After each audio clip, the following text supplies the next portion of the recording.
Hello everyone, nice to see you all this evening. My name's Nicola, as Sarah said, and my role at the university is Director of Primary Teacher Training, but I'm also going to be talking about secondary teacher training today, so don't worry if you're interested in secondary, this presentation is for you too. So I'm going to talk to you a little bit about why you should be a teacher in general, but also about if you want to be a teacher, why you should come and train with us at University of Birmingham. So first of all, why would you choose teaching? And I think the big thing about teaching is you really feel that you're making a difference in your day-to-day job. So you feel like you're making a difference to the lives of your pupils and their families often as well. It's a really nice job for working in a team. If you're in a primary school, it's one big team. If you're in a secondary school, you've got one big team, but you also have smaller subject teams. And teachers are really good at supporting each other and working together in teams. That's a really nice part of the job. There's also lots and lots of opportunities for leadership, for coaching others, for career development, and you can work all over the country. So everywhere needs teachers. So wherever you want to go to teach in England, once you've got your teaching qualification, then you can take it with you wherever you want to go. So it will be a good job for you if you like being with children or young people. So you have to enjoy their company. You have to be interested in learning, because teaching is one of those jobs where you're always learning how to do it better and you're always developing as a teacher. And also we want you to be able to communicate that love of learning to the children that you work with. So we want you to be excited by your subject if you're a secondary teacher and be able to communicate that excitement to young people. The lovely thing about being a primary teacher is you get to teach all of the subjects. That can be one of the challenges too of being a primary teacher, but you need to be able to communicate that enthusiasm for learning with the pupils that you are teaching. You need to be kind to be a teacher. You need to be patient. You need to have a lot of patience on some days with children and less on others, but in general you need to be patient. You need to be an open-minded sort of person. You need to be flexible, because no 2 days are the same when you're in school. And it's good if you're creative, if you can think of different ways of doing things too. So if you're that sort of person, then this is the right job for you. And teachers will say, if you ask them about teaching, that it is rewarding. It's a really rewarding job. You go home at the end of the day and there's always something that you've done that you can feel good about in a teaching day. It's challenging. So some days can be harder than others. But the good thing about it is it's different every day. So when you're a teacher, you're never looking at the clock and thinking, oh, when's the day going to end? Because you're busy all day. And no 2 days are the same, so it stays interesting, and that's one of the reasons that it's a really enriching job. You really, because of that thinking that you're making a difference, that's why it feels like a really enriching job to do. So at University of Birmingham we have a few different options that you can choose from if you want to train to be a teacher with us. So you can choose university-led teacher training, or you can choose school-led teacher training. And I'm just going to talk through both of those for you.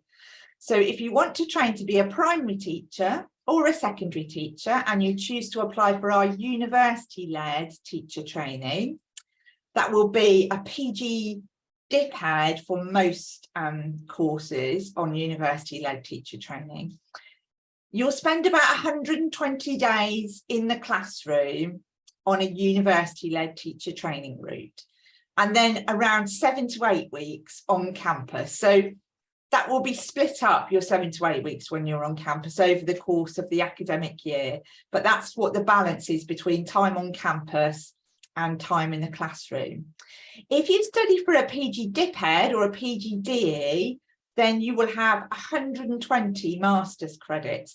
And I think that's something to think about. If you've got ambition to carry on and achieve a master's in teaching studies after you've completed your teacher training, then the PGDE or PG DIPAD might be a good option for you, because you have 120 credits towards a master's qualification, which means that once you complete your year of teacher training, your postgraduate year, and you're employed as a teacher in school, you can then come back to us as a part-time student, so still be working as a teacher, and you can complete your MA in teaching studies by completing the dissertation module over a year part-time.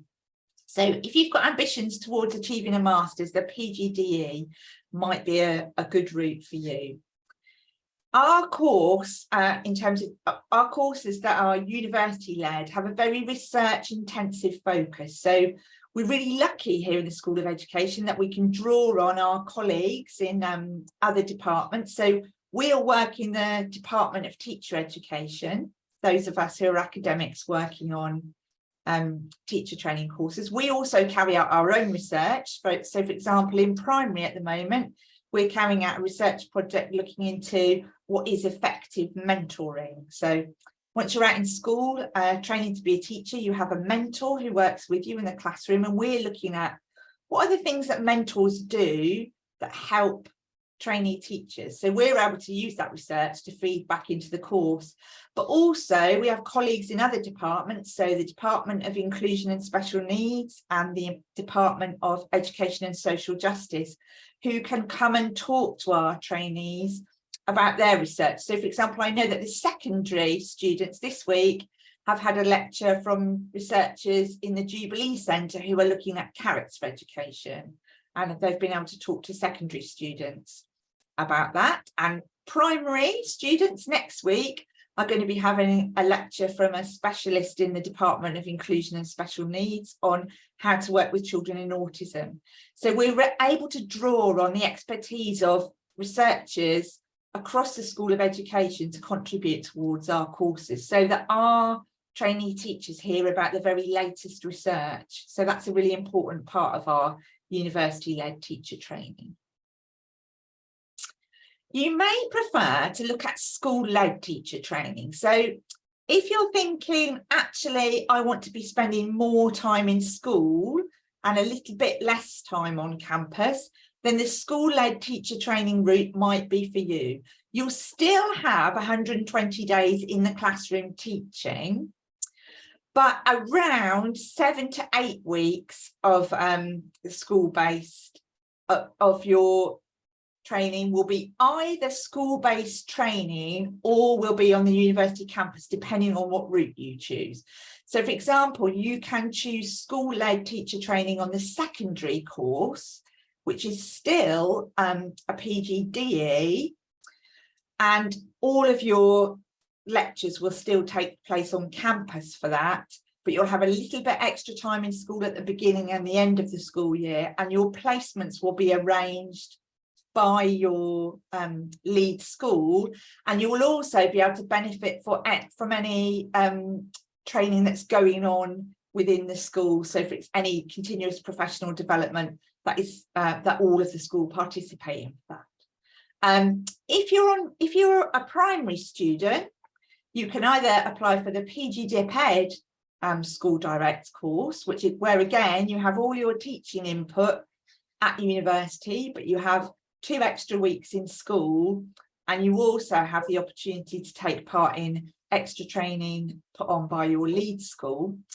Or you might want to apply for the PGCE in primary teacher training. And the PGCE school-led teacher training School Direct is a really good route for primary trainees if perhaps you want to spend more time out in school, and perhaps if you've had experience as a teaching assistant, or so you've built up your experience being in school and that's somewhere that the environment that you enjoy being in, or you're not so interested in the master's credits and working towards a master's, you prefer to gain more practical experience. So with the PGCE primary school directorate, you have 60 credits towards a master's, and it's still a PGCE teaching qualification with QTS, but you spend more time in school. And you have fewer assignments to write because you have fewer master's credits. So I think one of the really strong points about any of our school-led teacher training routes is they give you a real opportunity to feel part of a school team or a multi-academy trust team right from the start. You're treated more like an employee of the school rather than being a student who's just there visiting. So I think you just need to think about which would suit you best in terms of school-led teacher training or university-led teacher training. That's quite a personal choice, I think. So if you want to have a look at our lead schools for the School Direct Primary PGCE, we have a particular route that is led by Tradsgrove Training School, which prepares you especially to teach children with special educational needs.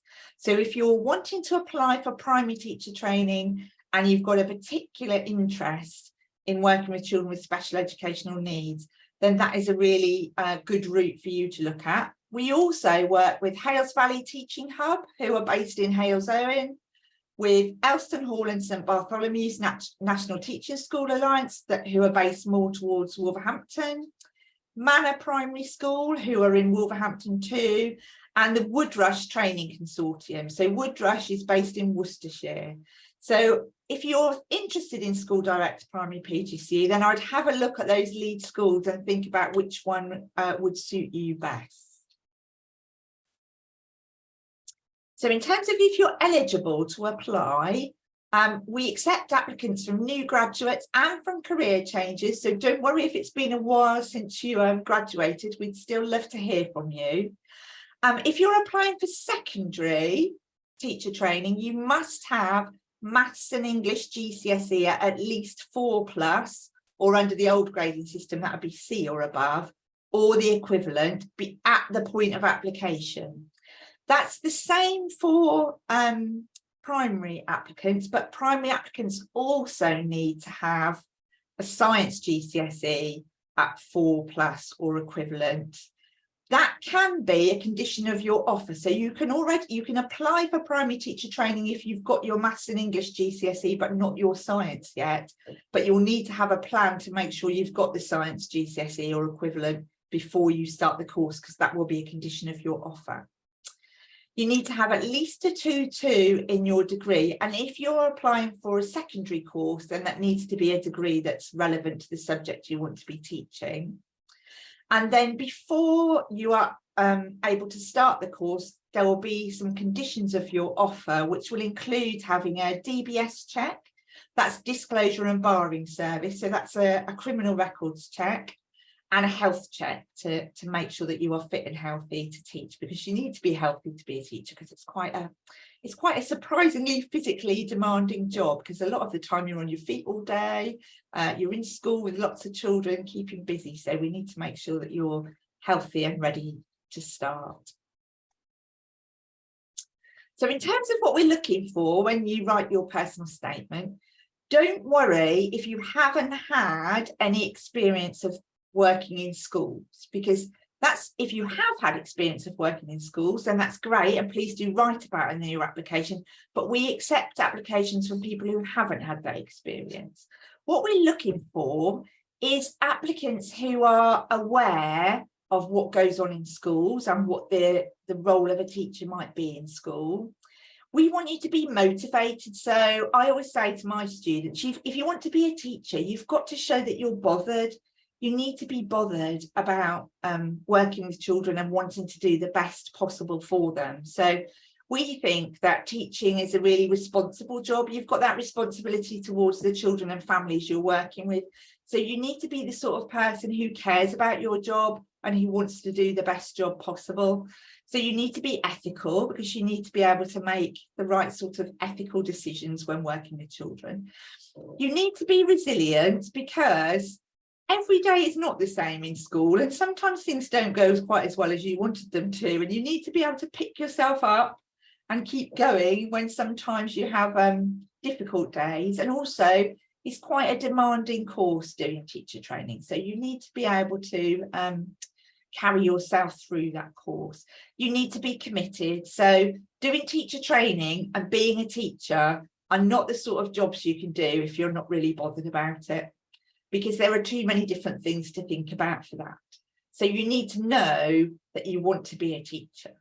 So if you can show us that you want to be a teacher and that you want to do well as a teacher and that you are prepared to put in the effort and the commitment to do well as a teacher, that's what we're looking for in your application.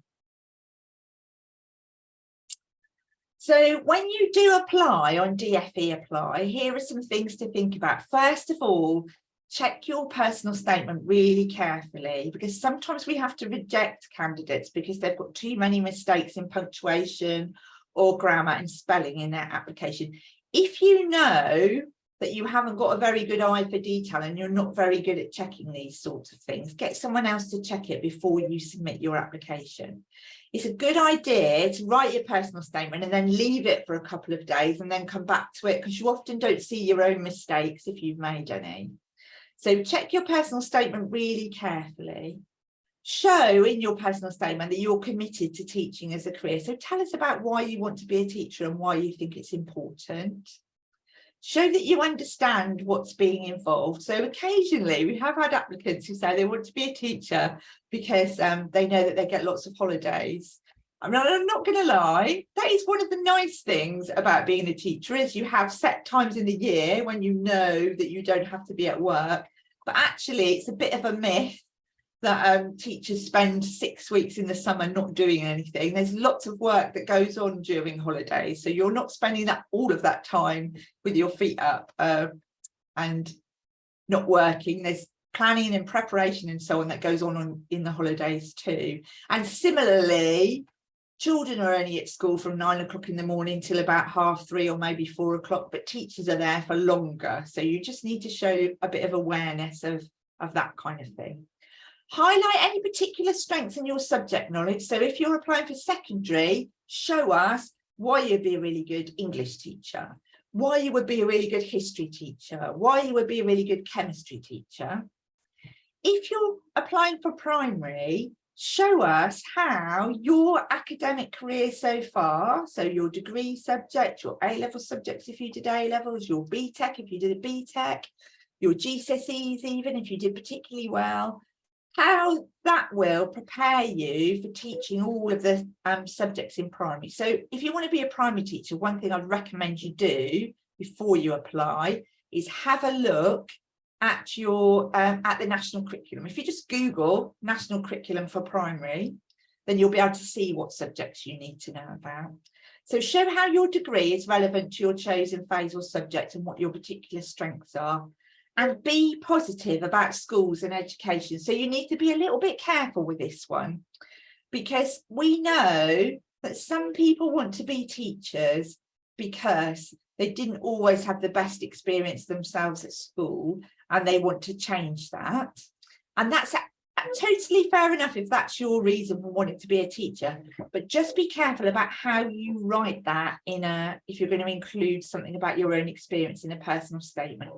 Focus on the positives. So what positive difference do you want to make by being in school, rather than criticising people who may have taught you in a negative way. So you'll need to, and the application process works like this, you'll need to apply using DFE Apply. So it's different from in the past and it's different from undergraduate applications. You don't apply for UCAS. You apply through something called DFE Apply. And the first stage will be the admissions team for your particular phase or your subject specialism. And if you're applying for School Direct, your lead school, will have a look at your application and see if we want to invite you to interview. And then all being well, if your application is a strong one, then we'll invite you for an interview. If you do well in your interview, then we'll make a conditional offer. So your offers will always be conditional because they'll be conditional on things like the health check, for example, and the DBS, even if you've got everything else that you need. We'll keep in touch with you between making your conditional offer and when you start the course in September. So there'll be a welcome day for everyone in July where we invite you onto campus, talk to you about the course a bit more, get to know you, give you some things you can do over the summer to prepare. We'll be completing checks during that time, so like the health check, the DBS check and so on. We'll give you some pre-course learning for over the summer, so we won't be expecting you to spend your whole summer on preparing for teacher training, but we'll give you some things you can do to help you prepare for your particular subject or for your age phase. And then you'll start the course in September. So our courses roughly follow the pattern of the school academic year. So just when you're thinking ahead and planning things, it's best not to plan anything during term time, because then you need to be available for the course. And I think it's important to say that a teacher training course is full-time. It's full-time Monday to Friday in term time. And in terms of during the day, it's all day, every day on a Monday to Friday. So my students are in for lectures this week, and they're in every day from 9 in the morning till 5:30. And similarly, when they're in school, they get there a bit early because they have to be there before the children. So it is a full-time professional course in a different way from other undergraduate or postgraduate courses. So things you can do to prepare for teacher training. First of all, read as much as possible. So before you come for your interview, if you're going to have an interview, read about education, know what's happening in education, and know what some contemporary issues are in education. If you're going to be a secondary teacher, read around your subject as much as possible. If you're going to be a primary teacher, read as much children's literature as possible, because a really important part of being a good primary teacher is knowing about children's literature. Get into good habits for optimum health. I nag my students a little bit about this, but it's really important to be healthy if you're going to be a teacher. It's a physically and emotionally demanding job. So I talk to my students about making sure they've got into good sleep habits, and that they're keeping themselves healthy, and that they're eating well, because you need to be in good form to be a successful teacher. If you can, spend some time working with children and young people in a paid role or a voluntary role, because that will really help you, just in terms of getting to know what is a good way to talk to children. A lot of the work we do at the beginning of teacher training is about building positive relationships with children and young people.